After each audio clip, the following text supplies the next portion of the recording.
This fall, tip your basket to William Blaxton when you pluck a plump apple from a tree, bob for apples on Halloween, or cherish your grandmother's amazing apple pie on Thanksgiving. Reverend Blaxton, among other claims to fame, planted the first seeds that would fuel a pioneering nation and give apples an image of all-American wholesomeness. A bookish, eccentric loner, the early English settler nurtured what historians believe were the first apple orchards in what's now the U.S. in present-day Boston in the 1620s. His name Blaxton is often modernized as Blackstone.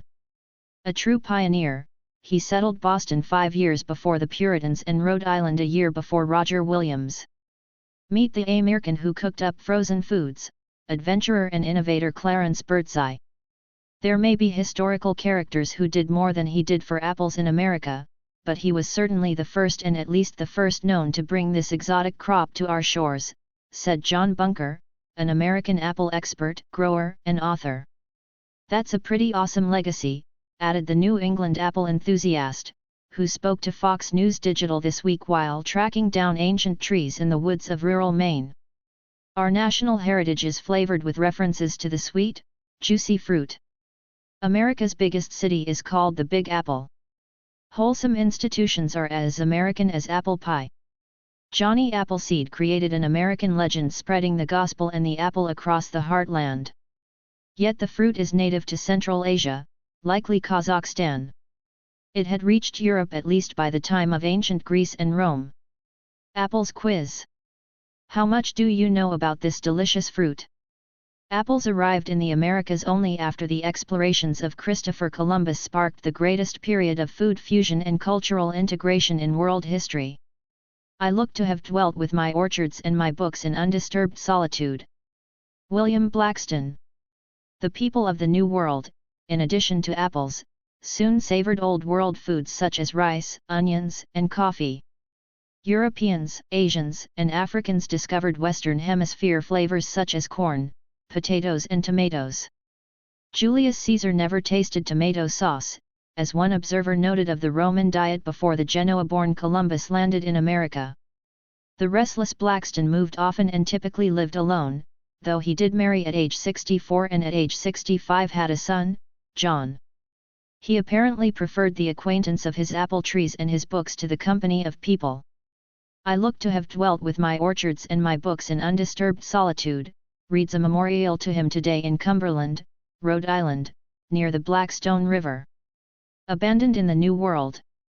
William Blaxton is believed to have been born on March 5, 1595, in Lincolnshire, England to John and Agnes Hawley Blaxton. His mother died when he was boy.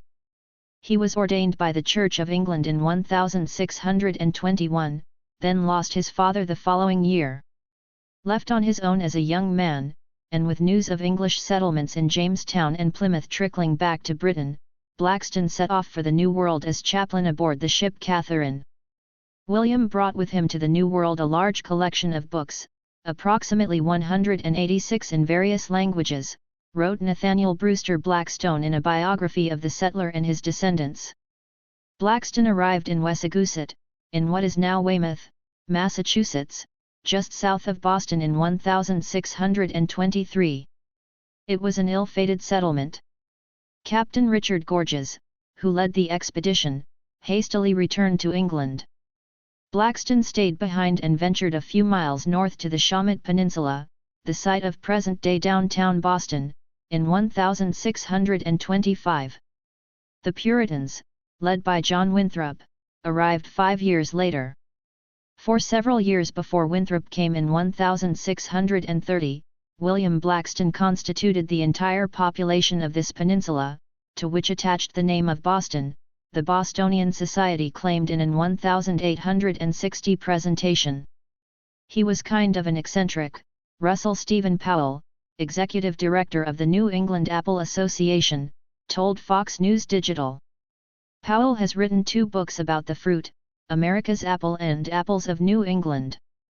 There are several accounts, he said, of Blaxton riding a bull through the streets, throwing flowers and apples to his friends. The staid Puritan reformers and the oddball Anglican minister did not hit it off. So, for the third time in 12 years, Blaxton, or Blackstone, started a new life on his own. Because of theological and territorial disagreements with his new neighbors, Blackstone moved west in 1635 to enjoy the solitude and tranquility of a place he called Study Hill in the Lonsdale section of Cumberland, on the east bank of the river that now bears his name, writes the Rhode Island Heritage Hall of Fame. Perfect food for pioneers. Blaxton spent his days in Boston planting roots before uprooting his own. When Governor Winthrop found William in 1630, he had had ample time to have built his home, plant his orchard, and was living quite comfortably, reported Brewster Blackstone in his biography. As for the apple seeds he used to develop his orchards, it is probable that he was foresight enough to retrieve and save every apple core, which naturally contains seeds, he could find, or otherwise come by, said the same source. Certainly most ships were stocked with apples along with other foodstuffs, therefore, it is doubtful that he brought them with him in 1623 because this kind of living was most likely not his original intention. He would have probably only brought with him his ministerial necessities. Blackston's first orchard was planted at the corner of what's now Beacon and Spruce Streets, in the heart of Boston, between Beacon Hill and Boston Common. That's according to Amy Traverso, Yankee Magazine food editor and author of The Apple Lover's Cookbook, who shared that with Fox News Digital. "I love to imagine Beacon Hill covered with all those apple trees," she said.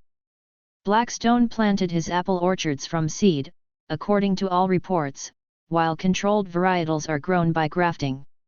So the types of apples he grew is unknown. But apple experts say the earliest known American varieties likely descended from Blackstone's Boston fruit trees. The Roxbury russet, named for a Boston neighborhood, is the earliest known American apple variety, and is traced to 1635, the year Blackstone left for Rhode Island. Heirloom apples Rhode Island greening and yellow sweeting also likely came from his first orchards. The Roxbury russet is an excellent old cider apple, a fine keeper and good for eating fresh out of hand, writes Trees of Antiquity. Added the website New England Apples, its crisp and spicy sweet tart flesh is as good for fresh eating as it is for making a fine cider. It keeps well in storage.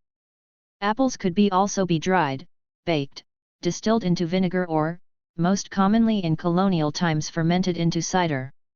They proved perfect food for the pioneers who were spreading across the continent.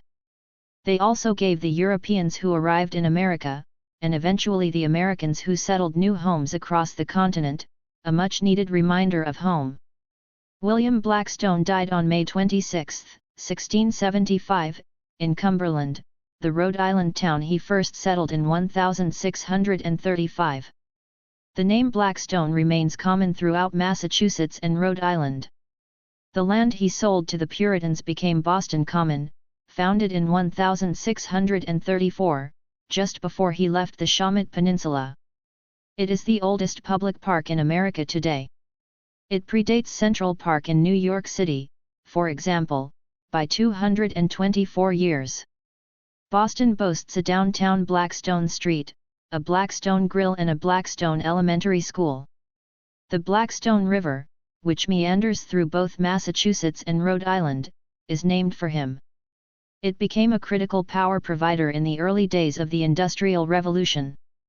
The Blackstone River National Historical Park was created under President Obama in 2015. Rhode Island features numerous memorials, including a William Blackstone Memorial Park in Cumberland. The city of Pawtucket, an old mill town on the Blackstone River, introduced a monument to Blackstone in 2021. It features him reading a book upon a bull, reflecting one of the tales of his eccentricity. Apples quickly become a symbol of American bounty. When British troops invaded Brooklyn during the American Revolution in 1776, the British were stunned by the splendor of the orchards. The redcoats regaled themselves with the fine apples, which hung everywhere upon the trees in great abundance, wrote author David McCullough in 1776, his epic work of history. Bunker, the main apple expert, said apples symbolize the breadth of the American experience, born overseas but rooting themselves deeply in the soil of the New World.